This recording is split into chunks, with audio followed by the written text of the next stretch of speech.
All right, welcome in, ladies and gentlemen, boys and girls, gamers of all ages. It's time for game one here in the group qualifier stage of King of the Sea 14. Woohoo! Woo! All right, let's talk about lineups here. Spawning in green to the north, we have YOLOK. Fielding, I'm going to get this lined up so I can actually see the lineup. There we go. Fielding Conqueror Kremlin, Goliath Moskva Nevsky, a Stalingrad of their own, fronted by Gearing, Ragnar, and Marceau. Wow. Okay. Nice. And then over on Team BRF, Barf. we like to go BRF. This is what is it? It's Brazilian front. Brazilian something or other. I forget. I looked at it and forgot it, so I Yes. apologize. Yes. And I looked at it. I'm like, oh, cool. It's a Brazilian team. It is a Brazilian team.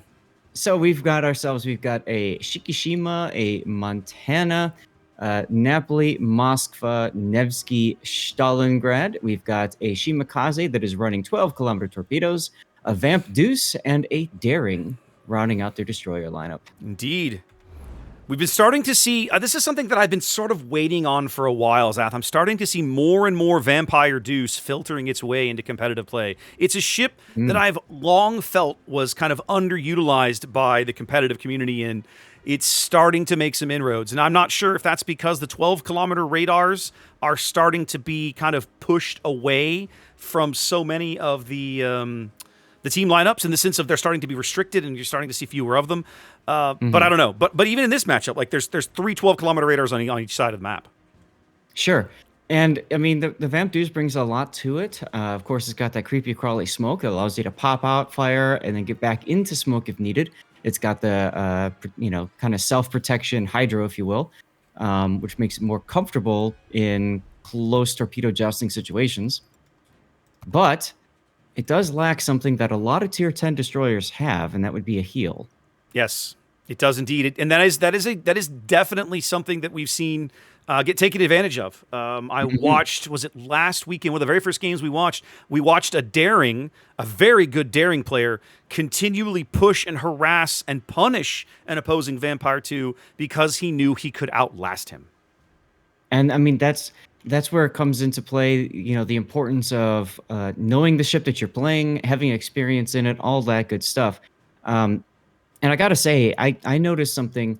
You did not mention it, I believe, earlier at the top, and that is that everybody's using a press account now. So there's no accounting for, oh, I didn't have a 21-point captain, or I didn't have signal flags, or whatever. None of these things are relevant anymore. Now we watched 8-Fac's Vampire there. His hydro pushed Wingsfan's Marceau out of mid. I think that's going to allow them to cap mid. Up north, we're seeing Kalwa's Shimakaze on the verge of capping A right as Talon's Gearing steps in. And down south, we're going to have Ragnar versus Daring.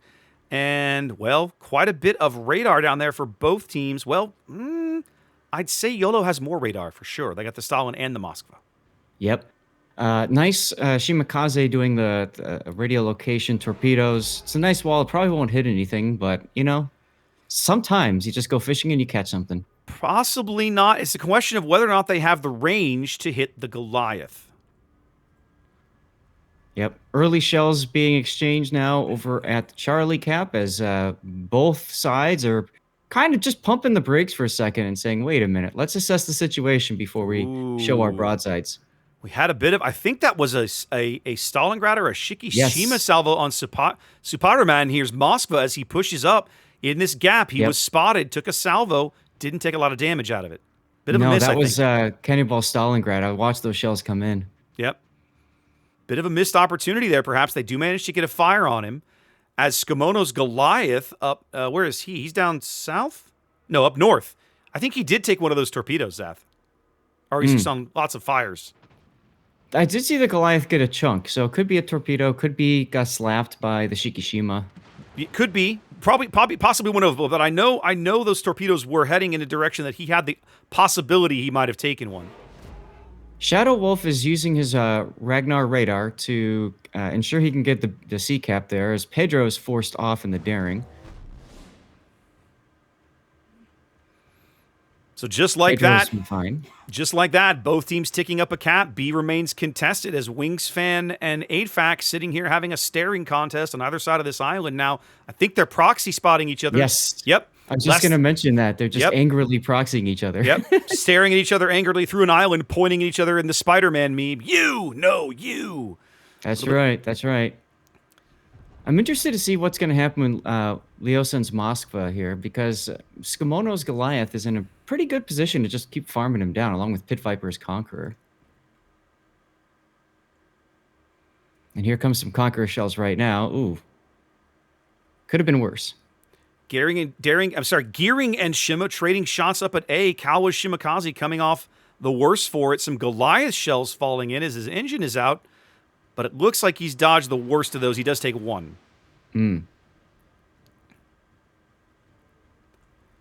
Now the Daring contesting C. That's Pedro. And this is what I was expecting to see with today. Is just a lot of teams putting cap pressure early and throughout the whole battle. Neither team willing to basically just concede a side of the map. No, it's too early for that, right? You just and generally when you see like all-in strategies, they don't usually work. So Spider-Man's Moskva pushing up against Toko's Montana down at CZAT. This is a bit of a ballsy play. I was just about to mention, I'm curious about the decision to put the Kremlin and Moskva together for YOLOK. Generally speaking, you want to spread those out more to try to get yourself some good firing angles. I gotta say, I'm not a huge fan of this Moskva's position, Zath, because if I'm the Shikishima, I am looking to move up and get this shot, right? And now the Vampire Deuce's AP coming in, doing some decent work here as well.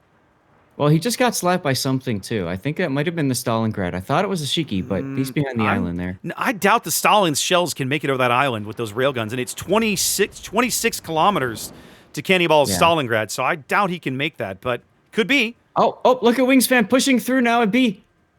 Wingspan taking this Marceau, saying, to hell with you, to hell with your Hydro, I don't care, get out of here. Here comes 8-Fac trying to dodge the torpedoes. He's going to be able to do it, but he's getting double. He's getting cost. No, he's getting massively pushed. Oh, triple teams. Yep. Doesn't have the support there. Wingspan does, and that is all she wrote. YOLOK going to be able to pick up B here, more or less uncontested. That was a well-timed push. The realization that most of BRF was on the sides. Wow. Very coordinated. Very coordinated because B-Cap's Nevsky moved up, Wingspan pushed, and he only did it after Arden's Kremlin was also there with his guns looking through. Arden taking some punishment for that, though. A Shikishima salvo coming in on him as he moves up. Now, Superman in the Moskva is about to go down. There he goes. Yep. Let's see. I didn't like that position when he took it. He probably would agree with me now. Yeah. Just too many people shooting at him too far forward. It didn't feel like it was necessary for him to be that far forward, Zath. Well, but that's okay because YOLOK is going to respond with their own Moskva killing as Leosan is quite low over at A. He's got a heal coming up right about now, so some of that will buff out. Well, let's see. His heal is ticking, but a lot of shells falling in, and the Goliath, Zath, is a really good matchup against this Moskva.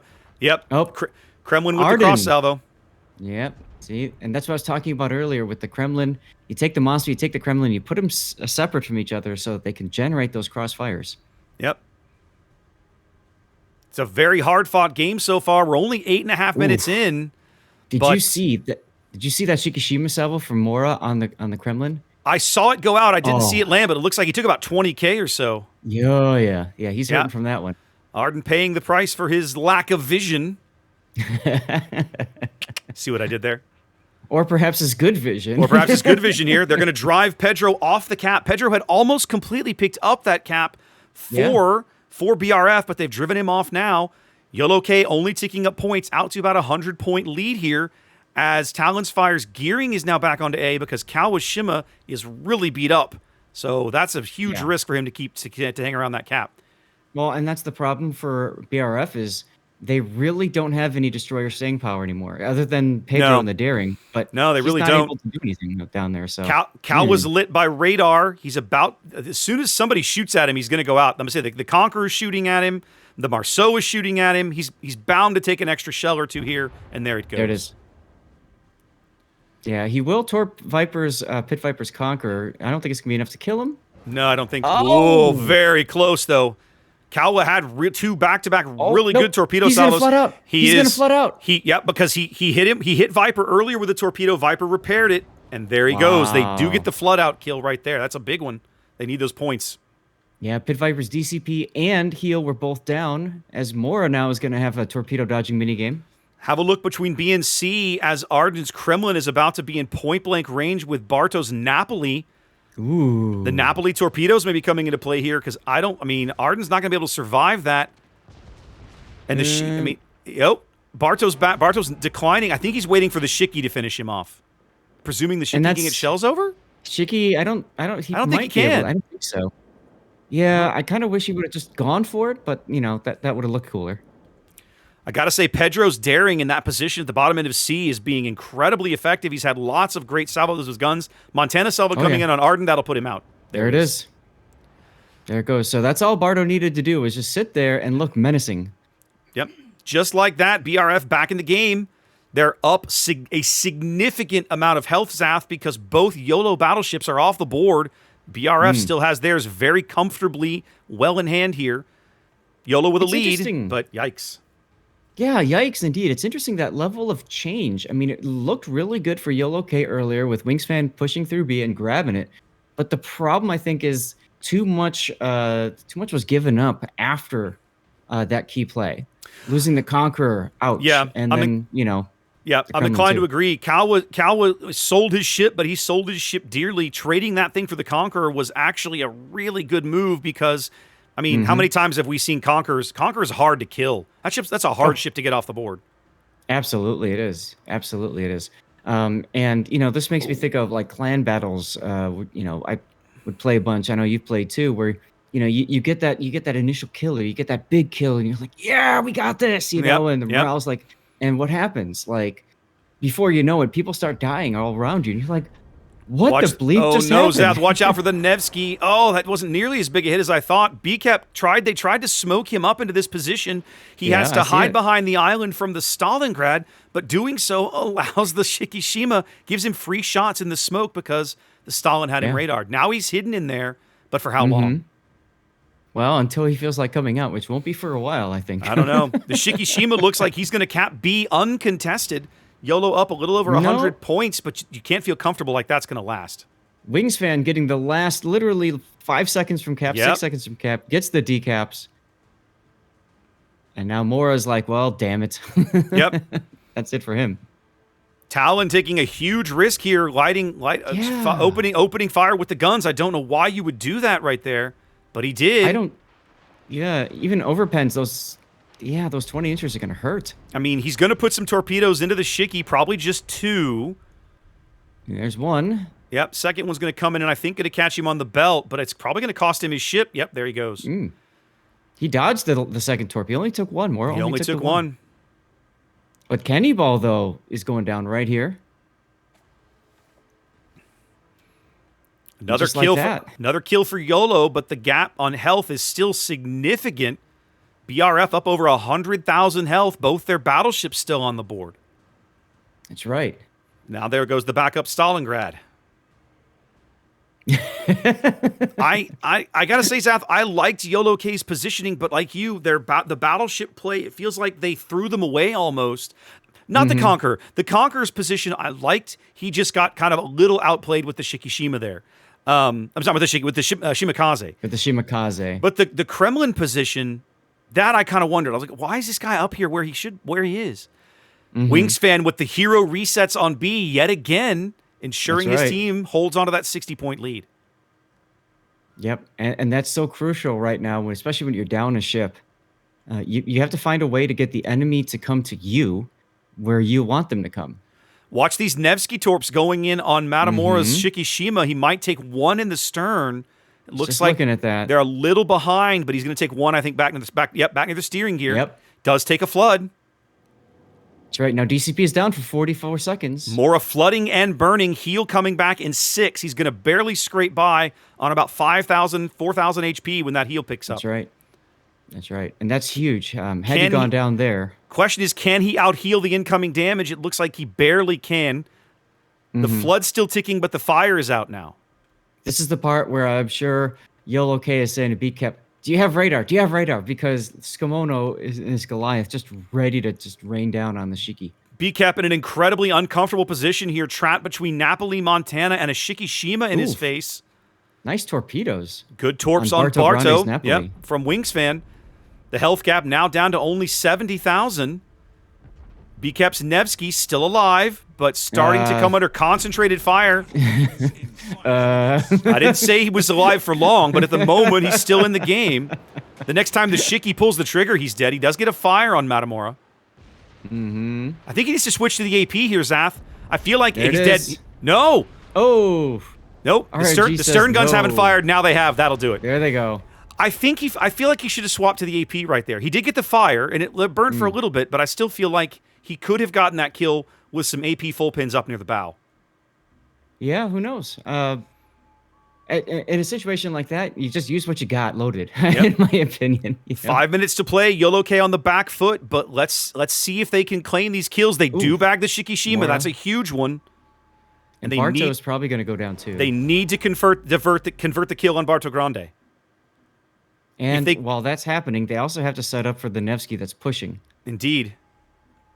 Now, I'm not sure how they're going to get back in this game, Zath, because while they do have a lead with 4 minutes to play, I don't think... Let's see.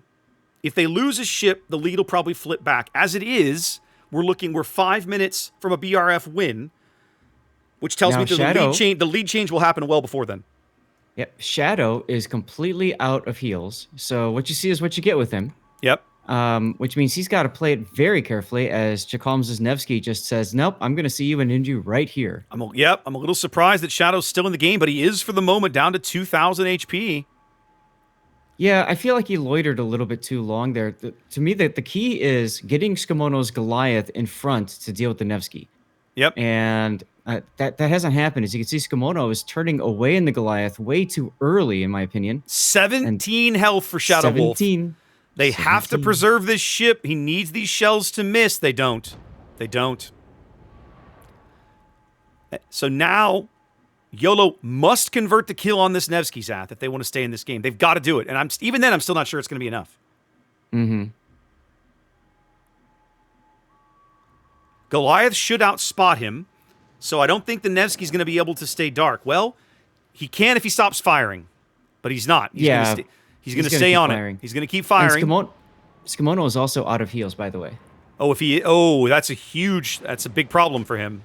So that probably explains a little bit why he was taking such a kite away, careful stance. Earlier engagement. I would have done the same thing. He's just about down to maximum maximum AR as the Montana shells fall in. They miss. More of those big HE shells going in on the Nevsky. We've had a lead change. 2 minutes on the timer.